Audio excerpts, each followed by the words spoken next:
My name is Isaiah Rubin, and today I'm going to teach you about compound interest. So the problem we have here is the need for a large capacity water supply system is forecasted to occur 4 years from now. At that time, the system required is estimated to cost $40,000. If an account earns 12% per year compounded annually, how much is needed to be placed in the account at the end of each year? So for this problem, we can't approach it as a general compounding problem because as opposed to a single deposit being made in the beginning, which compounds over the 4 years, we have individual deposits being made at the end of each year, which will still, of course, compound. So to begin, we have our general equation. A equals P times 1 plus R over N raised to the NT, where in this case our A is our final value of 40,000, our P is our initial value which we are solving for, our R is going to be our 12% rate, our N is the number of compounding periods, which will be 1 since we're compounding annually, and our T is the number of years over which we're compounding. So from this point, we have to think of how each individual deposit will compound. So for our first deposit at the end of the very first year, we'll have our initial value, P, plus times 1 plus our 12% compounding annually, raised to the third.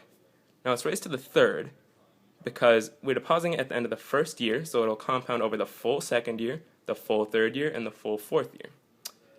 Similarly, we'll have for our second year the same initial deposit P, the same rate, the same annual compounding, but this one will be squared because of course we're depositing it at the end of the second year, so it has the full third year and the full fourth year to compound.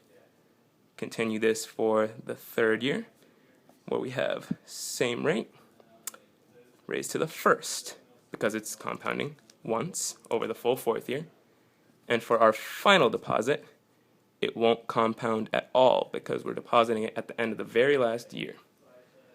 So from here, we'll set this equal to our A value of 40,000.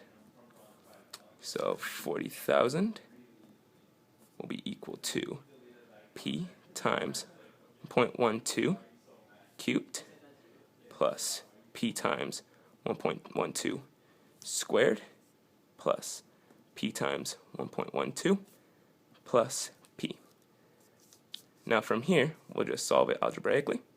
So our 40,000 is going to be equal to P times 1.12 cubed plus 1.12 squared plus 1.12 plus 1. So our final answer for P, our initial deposit at the end of each year, will be equal to 40,000 divided by 1.12 cubed plus 1.12 squared plus 1.12 plus 1. If you enter that all into your calculator, you get our final answer of P equals $8,370 to be deposited at the end of each year.